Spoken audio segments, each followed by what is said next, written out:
Assalamualaikum warahmatullahi wabarakatuh. Apa kabar hari ini?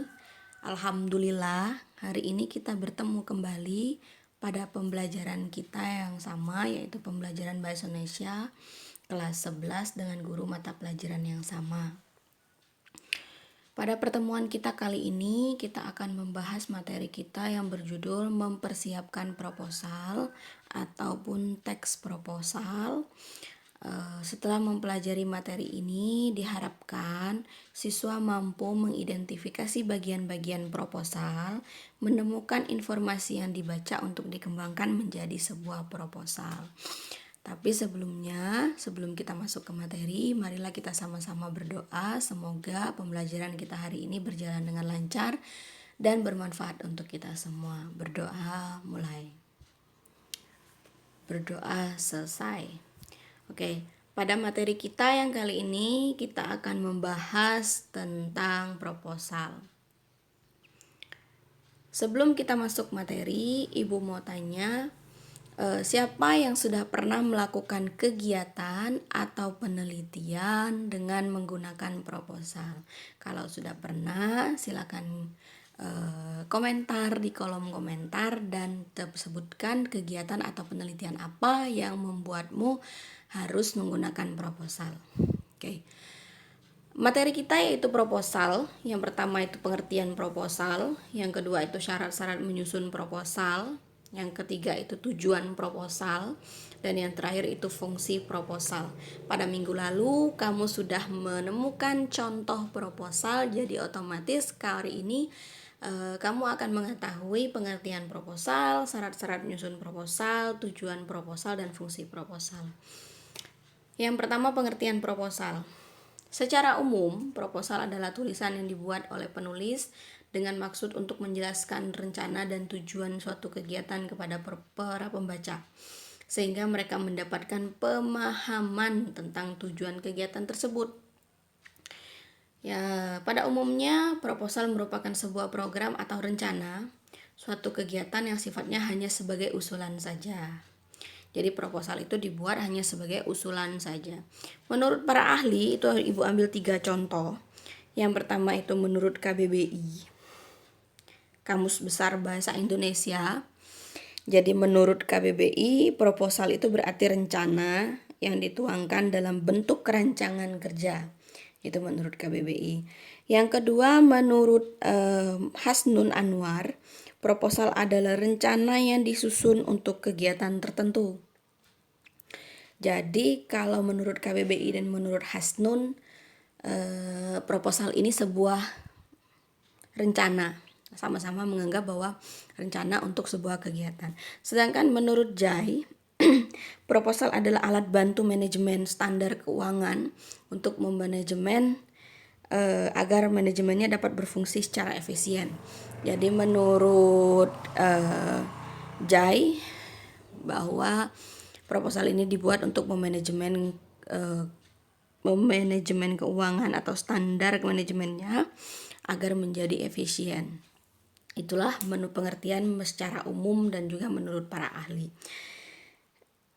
Terus secara umum atau secara diambil dari kedua jenis ini, secara umum dengan menurut para ahli, dapat disimpulkan bahwa proposal itu adalah suatu rancangan kegiatan atau kerja yang disusun secara sistematis dan terperinci sesuai standar oleh seseorang atau suatu kelompok peneliti untuk diajukan kepada pihak yang dikehendaki dalam mendapatkan persetujuan maupun bantuan dalam penelitiannya.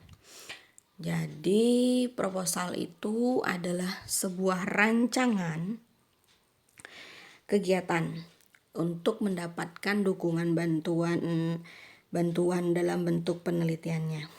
Itu secara umum dan disimpulkan secara umum. Selanjutnya syarat-syarat menyusun proposal.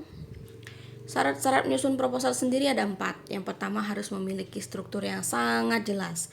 Ya, jadi susunan atau strukturnya itu harus jelas dan mudah dimengerti oleh pembaca sehingga kegiatanmu dapat mendapatkan persetujuan. Yang kedua, hasil dari kegiatan tersebut harus terstruktur atau tersusun. Jadi hasil kegiatan tersebut harus tersusun sesuai dengan tulisan yang ada dalam proposalmu. Yang ketiga, rumusan jenis kegiatan yang dilakukan harus ditulis secara jelas dan detail dan harus benar-benar dapat dikerjakan. Jadi susunan kegiatan yang kamu lakukan di dalam proposalmu, yang kamu tulis di dalam proposalmu itu harus sesuai dengan yang kamu lakukan di lapangan atau dalam kegiatan yang akan kamu lakukan. Yang terakhir itu jika ada anggaran dana, ini yang lebih penting, yang diperlukan, maka anggaran dana tersebut harus realistis dengan kegiatan tersebut. Jadi, kalau seandainya dalam kegiatanmu atau dalam penelitianmu kamu membutuhkan uang atau dana, yang kamu tulis sekian juta, misalnya 2 juta, berarti yang kamu keluarkan harus sama atau harus nyata dengan yang kamu tulis. Itulah syarat-syarat menyusun proposal.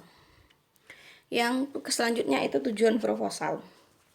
Tujuan proposal sendiri itu ada 3. Yang pertama untuk mendapat bantuan dana, jelas sponsor istilahnya.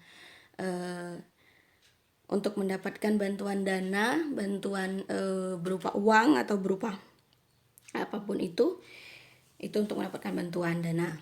Selanjutnya untuk mendapatkan dukungan. Setidaknya kalau kita mengajukan proposal itu kita mendapatkan dukungan penguat untuk kegiatan atau penelitian yang kita lakukan. Seandainya ada apa-apa nantinya kita sudah mendapat penguat atau dukungan. Terus untuk mendapatkan perizinan. Sama seperti dukungan, perizinan juga diperlukan dalam proposal. Karena kalau sudah mendapatkan izin, andai suatu saat ada masalah dalam kegiatan atau penelitianmu, minimal yang bertanggung jawab yang memberikan izin kepadamu untuk melakukan kegiatan atau penelitian tersebut ikut terlibat. Artinya perizinan ini diperlukan dalam pembuatan proposal. Itulah 3 tujuan pembuatan proposal. Yang terakhir itu fungsi proposal. Yang pertama untuk melakukan penelitian yang ada kaitannya dengan sosial, budaya, ekonomi, dan lain-lain. Yang kedua itu dapat digunakan untuk mengajukan tender dari berbagai macam lembaga. Yang ketiga itu dapat digunakan untuk mengajukan atau mendirikan suatu usaha. Yang terakhir itu dapat digunakan untuk mengadakan acara-acara kegiatan, misalnya seperti acara perayaan, seminar, pelatihan, perlombaan, dan lain-lain. Kalau ibu pribadi itu pernah melakukan atau membuat proposal itu untuk penelitian skripsi untuk mendapatkan gelar SPD gitu kan. Jadi proposal itu harus sesuai dengan apa yang kita tulis, dengan kegiatan yang kita lakukan. Itulah fungsi-fungsi proposal. Sampai sini ada pertanyaan? Kalau tidak ada pertanyaan, kita akan lanjut minggu depan lagi. Tapi kalau ada pertanyaan silakan tanyakan via WhatsApp atau silakan tulis di kolom komentar di channel YouTube ini. Inilah tugas kamu minggu ini. Yang pertama, buatlah ringkasan, simpulan atau catatan dari materi yang telah disampaikan di atas. Buatlah di buku tugasmu. Yang kedua itu buatlah satu contoh proposal kegiatan yang akan kamu lakukan untuk sekolahmu. Yang ketiga itu kumpulkan tugasmu via WhatsApp dengan foto tugas dan foto siswa mengerjakan tugas di kolase paling lama hari Minggu tanggal 21 Februari. Ada pertanyaan? Kalau tidak ada, terima kasih untuk hari ini. Semoga apa yang kita pelajari hari ini bermanfaat untuk kita semua dan semoga pandemi corona ini segera berlalu sehingga kita dapat berkumpul kembali atau bertatap muka kembali. Terima kasih untuk hari ini. Wassalamualaikum warahmatullahi wabarakatuh.